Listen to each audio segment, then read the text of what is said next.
బాధలే బంధించిన లోకమే ముంచేసిన ఏదైనా గాని ఏమైనా రాని నీ సేవలోనే నన్ను సాగని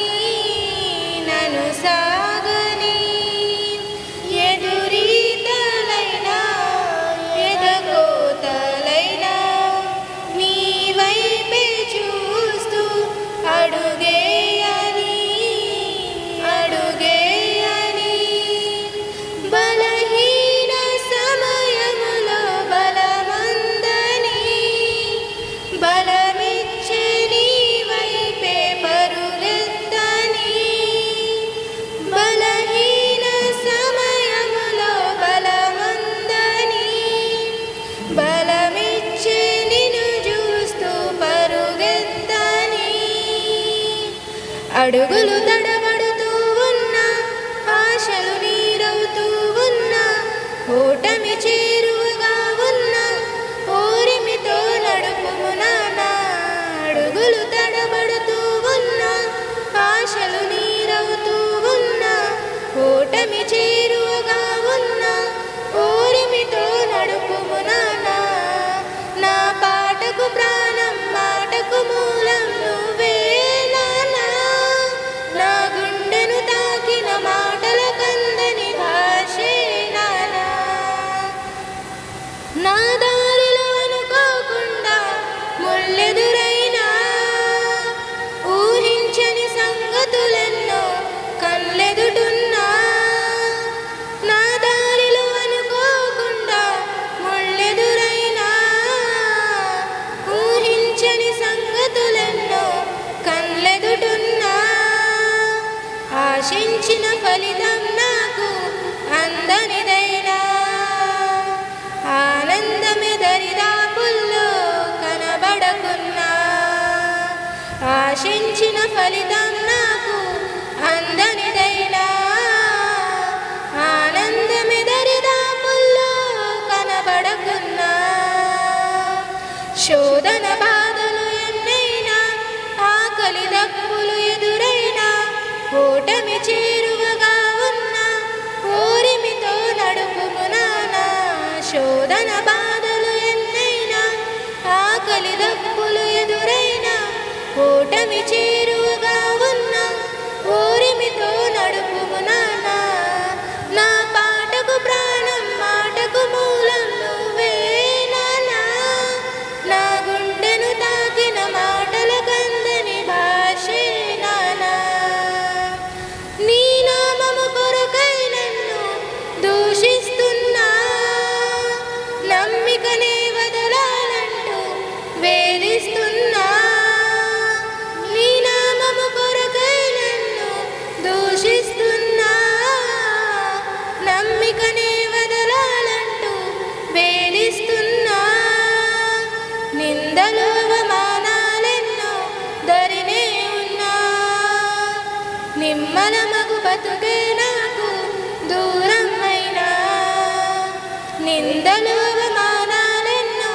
దరినే ఉన్నా నిమ్మలమగు బతుకే నాకు దూరం అయినా నీ ప్రియదాసిని నేనంటూ విశ్వాసమే ఆయుధమంటూ నా ప్రభు సన్నిధి చాలంటూ ఓరిమితో సాగెదనానా నీ ప్రియదాసిని నేనంటూ విశ్వాసమే ఆయుధమంటూ నా ప్రభు సన్నిధి చాలంటూ ఓరిమితో సాగెదనానా నా మదిలో గాయములెన్నున్నా మమతలు మాయం అవుతున్నా మనుగడ భారముగా ఉన్నా మౌనముగా సాగెదనానా మౌనముగా సాగెదనానా నా పాటకు ప్రాణం మాటకు మూలం నువ్వే నాన్నా నా గుండెను తాకిన మాటల కందని భాషే నాన్నా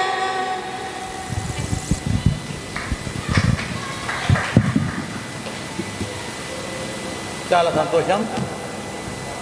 ఇట్లా ప్రతి ఆదివారం పాడతారా? రండి.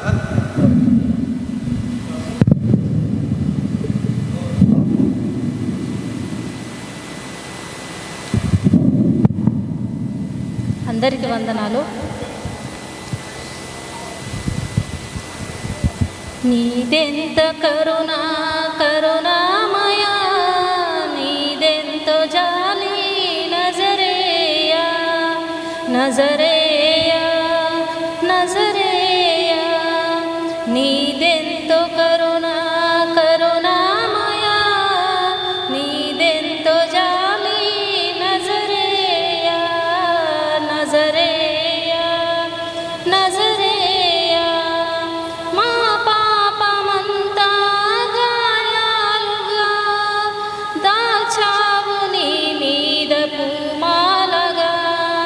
మా పాపమంతా గాయాలుగా దాచావు నీ మీద పూమాలగా.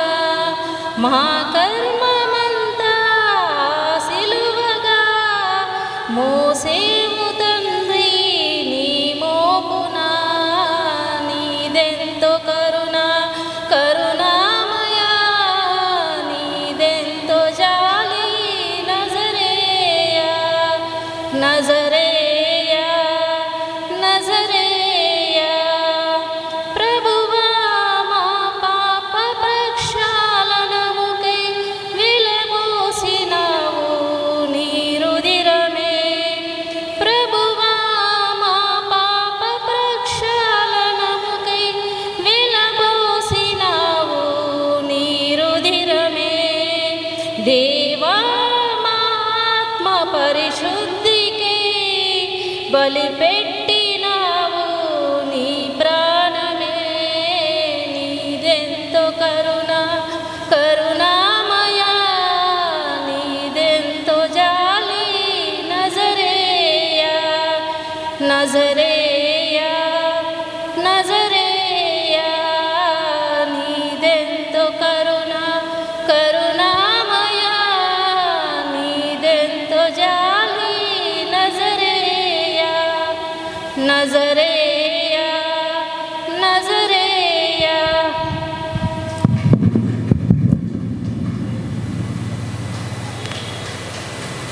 చాలా సంతోషం. ఇట్లా ముందుకు రండి. ఇద్దరైనా సరే పాటలు పాడుతూ ఉండాలా, ప్రభు స్తుతించాలా, ప్రభు మనలను ఆశీర్వదిస్తాడు. ఒక చిన్న వాక్యం చదువుకొని మనం వెళ్ళిపోదాం. అందరం ఆలోచిస్తాం ప్రభు మనతో ఏం మాట్లాడతాడో. దయచేసి పరిశుద్ధ గ్రంథాలు తీసి ప్రసంగి 4వ అధ్యాయం 1వ వచనం అందరూ ప్రభు వాక్యం తట్టు మనం చూద్దాం. 5 నిమిషాలు లేక 10 నిమిషాలు దేవుని వాక్యం విందాం. Only 5 minutes or 10 minutes. చిన్న వాక్యం.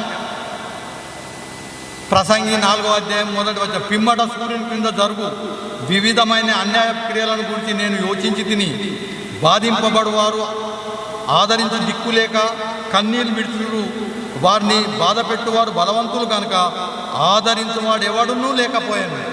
ప్రార్థన చేసుకుందాం. మహోన్నతుడా, సర్వాధికారి, సృష్టికర్త, పరలోకపు తండ్రి, ప్రభా నాయనా నీకు వేలాది వేలాది స్తోత్రములు నాయన. ఈ యొక్క పరిశుద్ధ దినమున హెచ్చరిక భాగంగా ఈ గురుబలను నిలబెట్టినావు నాయన. నీవు మాట్లాడు ప్రభా. నీ మాటల ద్వారా మమ్మల్ని బలపడుతున్నావు. నీ వాక్యపు వెలుగులో మమ్మల్ని నడిపించు ప్రభా. నీవు మాట్లాడతావని నమ్ముతూ యేసుక్రీస్తు పరిశుద్ధ నామం బట్టి వేడుకుంటున్నాం తండ్రి. ఆమేన్. ఇక్కడ ప్రసంగి రాస్తున్నాడు ప్రాక్టికల్ ప్రాబ్లం. ప్రాక్టికల్ మన దినచర్యలో జరుగుతున్న కష్టాలు. పిమ్మట సూర్యుని కింద జరుగు వివిధమైన అన్యాయ క్రియలను గురించి నేను యోచించి తిని, బాధింపబడువారు ఆదరించు దిక్కులేక కన్నీళ్ళు విడుచుడు, వారిని బాధ పెట్టువారు బలవంతులు కనుక ఆదరించువాడు ఒక్కడూ లేకపోయాడు. సూర్యుని కింద జరుగుతున్న వివిధమైన అన్యాయ కార్యాలు. సూర్యుని కింద జరుగుతున్న వివిధమైన అన్యాయ కార్యాలు మన ఇంటికాడ చూసుకుంటాం. మన ఇంటికాడ ప్రతి ఒక్కరు మన ఇంటికాడ కొందరు మనుషులు ఉంటారు. వాళ్ళు ఏం చేస్తారంటే మోసం చేసుడు, పాపం చేసుడు, చెడ్డ అలవాట్లు నేర్పుడు, జగడాలు చేసుడు మాటి మాటికి, చెడ్డ పనులు, వ్యభిచారం, దొంగతనం చేసుడు నేర్పుతారు. కొంచెం ఏమన్నా అయితే జగడం కత్తారు, లేస్తారు ఇక టన్నుమని. అలా అంటాం, గయ్యారులే అంటాం, జగడం చేసే వాళ్ళు అంటారు, అరే అలా నోటికి పోవద్దు. కానీ వాళ్ళు చేసే పనులు చేస్తూనే ఉంటారు. మనము ఇంటిలో అలా చూసి దుఃఖపడతాం. కొందరు తిరగబడతారు, కొందరు అలానే దుఃఖపడతారు. అరే వీళ్ళు ఎందుకు చేస్తున్నారు ఇట్లా, మనం ఏం చేయాలి? చూడు, అదే పిమ్మడ సూర్యుని కింద జరుగు వివిధమైన అన్యాయ క్రియలను గురించి నేను యోచించి తిని, బాధింపబడు వారు ఆదరించు దిక్కులేక కన్నీళ్ళు విడుతున్నారు. వారికి బాధ పెట్టేవారు బలవంతులు కనుక ఆదరించు వాడు ఎక్కడూ లేకపోయాడు.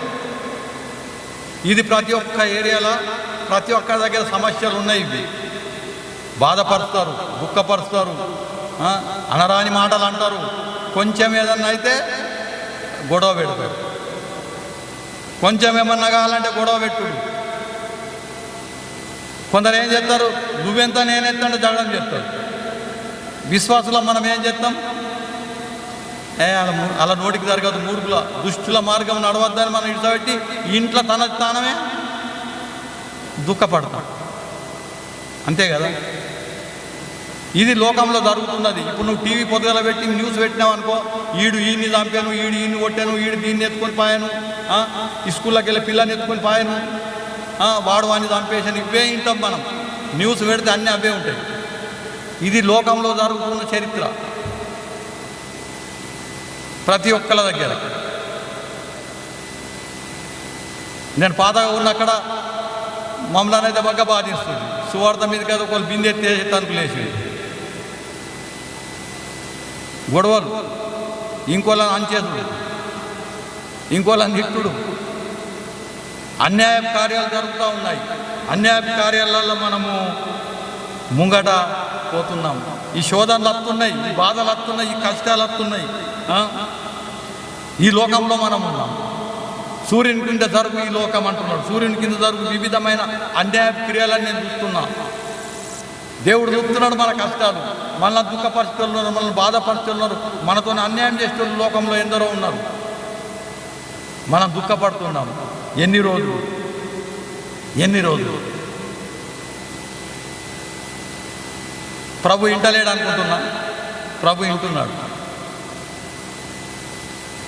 సేమ్ ఇట్లానే మేము చాలా కష్టాలు బాధలకి వెళ్ళిపోయినాం. రోజు తిట్లు, రోజు గొడవలే.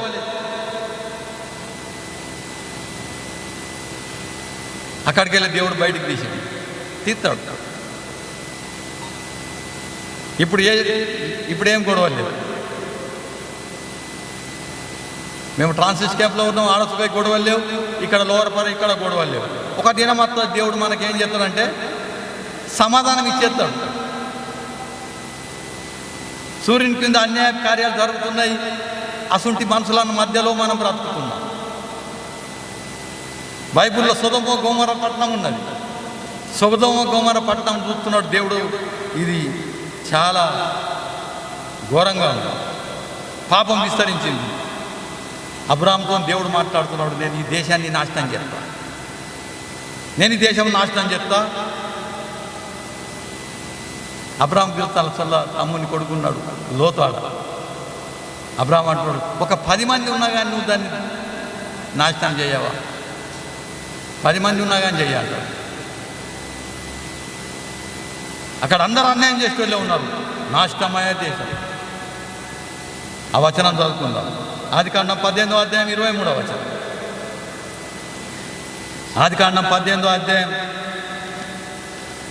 23వ వచనం. అప్పుడు అబ్రాము సమీపించి ఇట్లా, నేను దుష్టులతో కూడా నీతిమంతులను నాశనం చేయుదువా అంటున్నాడు. ఆ పట్టణంలో 10 మంది దాకా అడుగుతున్నాడు. దుష్టులతో కూడా నీతిమంతులను కూడా నాశనం చేస్తావా దేవా? నేను ఎక్కడనైతే ఉన్నానో అక్కడ రోజు గొడవలే, రోజు అన్యాయమే, రోజు బాధనే. కానీ దుష్టులతో కూడా నీతిమంతులను నాశనం చేస్తావంటే దేవుడు అట్లా చెయ్యాలి. దేవుడు లోతు దగ్గరికి పంపిస్తున్నాడు దూతలను, పో అని చెప్పు, ఈ దేశాన్ని నాశనం చేస్తున్న బయటికి వెళ్ళి మీరు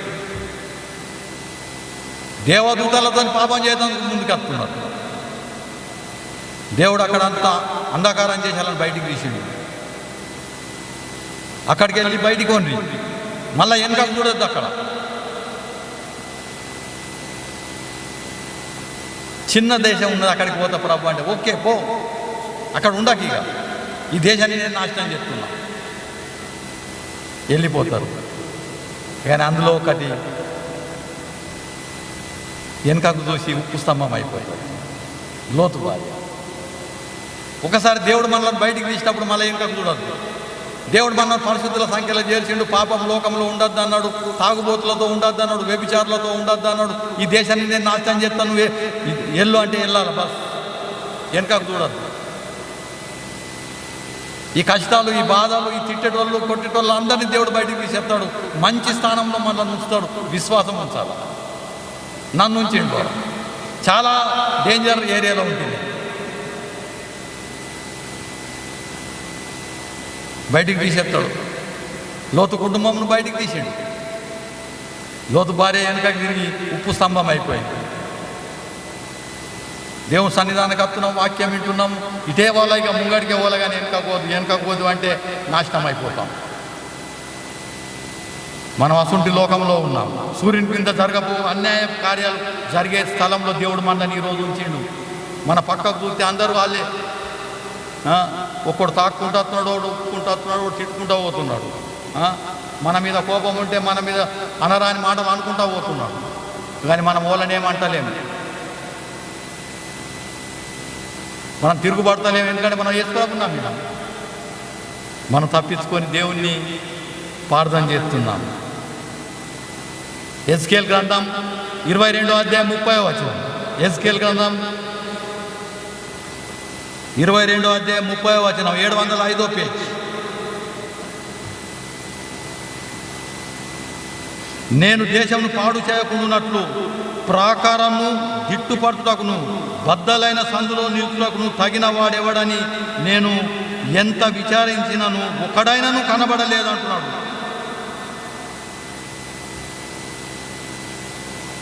ఇక్కడ నేను దేశాన్ని పాడు చేయకుండానట్లు, బండ సందులో అంటే బండ అంటే యేసు ప్రభు. యేసు ప్రభుకు ప్రార్థన చేసేవాళ్ళు నాకు ఒక్కళ్ళు సో కనబడలేరు అంటున్నాడు ఇర్మియా ప్రవక్త. ఒక్కళ్ళు సో కనబడలేరు. దేవా, నన్ను ఈ గుడిసెలో ఉంచినావు, నన్ను ఈ స్థలంలో ఉంచినావు. ఇక్కడ అందరూ అన్యాయస్తులే, ఇక్కడ అందరు తాగుబోతులే, ఇక్కడ అందరు వ్యభిచారులే, ఇక్కడ అందరూ మోసం చేసేటోళ్ళే. దేవా, నన్ను ఇక్కడికి వెళ్ళి బయటకు తీస్తావా అని ఎప్పుడన్నా ప్రార్థన చేస్తామా? నన్ను ఇక్కడికి వెళ్ళి బయటికి, నా చుట్టుపక్కల అన్యాయస్తులు ఉన్నారు, నా చుట్టుపక్కల బాధపరిచిన వాళ్ళు ఉన్నారు. ఇక్కడ బండ సందులో నిల్చుడకై తగినవాడు ఒక్కళ్ళు లేరట. ప్రార్థన చేసేవాళ్ళు లేరు. మనం సహిస్తున్నాం. ఇక ఇదే నా జీవితం, ఇది మన జీవితం కాదు. ఇందులోకి వెళ్ళి బయటికి తీస్తాడు. అన్యాయస్తుల మధ్యలో ఉన్నాం. మళ్ళీ అన్యాయస్తుల మధ్యలో ఉండి మన పిల్లలు వాళ్ళతో కలిసి తినరాని తిండి సుగా తింటారు. ఆజకల్ ఇప్పుడు పిజ్జా, బర్గర్ అన్నీ తింటారు. చికెన్ ఫ్రై ఐటమ్స్ తిని రోగాలు తెచ్చుకుంటారు. రోగాలు రావడానికి కారణం ఏంటంటే మన తిండి చెడిపోయింది. కానీ వీటిని బాధ చేసుకుంటూ ఒకటి ప్రార్థన చేయాలి. ప్రార్థన చేస్తే ప్రతి రోగాలు, ప్రతి అనారోగ్యం స్వస్థపడుతుంది. अपन जिस दुनिया में चल रहे हैं उधर चिकन, बर्गर, ये सब खाते हैं और बीमारी लेके आते हैं, अपन ही खरीद के लेते हैं. और उस बीमारी को जाने के लिए अपने को प्रार्थना ही करना है. ధనవంతుడు అమెరికా, లండన్ పోయి అక్కడ పోయి మంచిగా చేయించుకున్నా పోతారు. ఏం కాదు. కానీ స్వస్థపరచు యెహోవా నేనే అంటున్నాడు. ప్రతి రోగంను స్వస్థపరచువాడు మన ప్రభువే. మనం ఎక్కడ నివసిస్తున్నాం అక్కడ అసుంటోళ్ళు ఉన్నారు. అక్కడ పొల్యూషన్ ఉన్నది, అక్కడ నీళ్ళు సరిగ్గా లేవు, అక్కడ వంటలు సరిగ్గా లేవు. కానీ దేవుడు ఉన్నాడు కదా, ప్రతి రోగాల నుంచి కాపాడుతాడు, ప్రతి అనారోగ్యం నుంచి కాపాడుతాడు, ప్రతి దుష్టులతో కాపాడుతాడు. మన మీదకి జగడం వేసేటోళ్ళు, మన మీద అన్యాయంగా మోసం మాటలు మాట్లాడే వాళ్ళను నోరు మూసే పని ఎవరికి దేవుంది. కానీ మనం బండ సందులో నిల్చుండి ప్రార్థన చేస్తున్నామా? లాస్ట్ ఒక వచనం చదువుకున్న కీర్తనలో 6:6 దావీదేమంటాడు చూద్దాం. 6వ అధ్యాయం 6వ వచనం.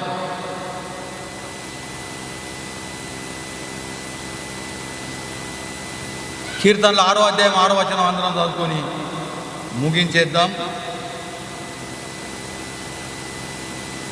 6:6 నేను మూలుగుతూ అలసి ఉన్నాను, ప్రతి రాత్రి కన్నీరు విడుచుతూ నా పరుపు తేలాజేయుతున్నాను, నా కన్నీళ్ళ చేత నా పడక కొట్టుకొని పోతున్నది అంటున్నాడు. దేవుని దగ్గర ఎట్లా దావీదు మహారాజు కీర్తన అంటున్నది, నేను మూలుగుతూ అలసి ఉన్నాను, ప్రతి రాత్రి కన్నీరు విడుతున్నాను, నా పరుపు తేలాజేయుతున్నాను. దావీదు మహారాజుకు శత్రువులు ఎక్కువ ఉన్నారు. తన సొంత కొడుకే తండ్రిని చంపాలంటున్నాడు. అన్ని అక్కల ఆయనకు శత్రువులు ఉన్నారు. కానీ ఆయన ఏమంటున్నాడు, నేను కన్నీరు విడుస్తూ నేను మూలుగుతున్నాను, ప్రార్థన చేస్తున్నాను, నా పరుపు జలమయమైపోయింది. దేవా నన్ను రక్షించు. దావీదును దేవుడు రక్షించలేడా? రక్షించాడు. మనం సుఖ శ్రమల్లో ఉన్నాం, బాధల్లో ఉన్నాం, పేద స్థితిలో ఉన్నాం, రక్షిస్తాడు. ఈ అన్యాయ లోకంలో నుంచి మనల్ని బయటికి తీసుకొస్తాడు. దావీదు మహారాజు ప్రార్థన చేస్తున్నాడు. మనం సుఖ అట్లా ప్రార్థన చేయాలా? లూకాసు వార్త 6:20, లూకాసు వార్త 6వ అధ్యాయం 20వ వచనం.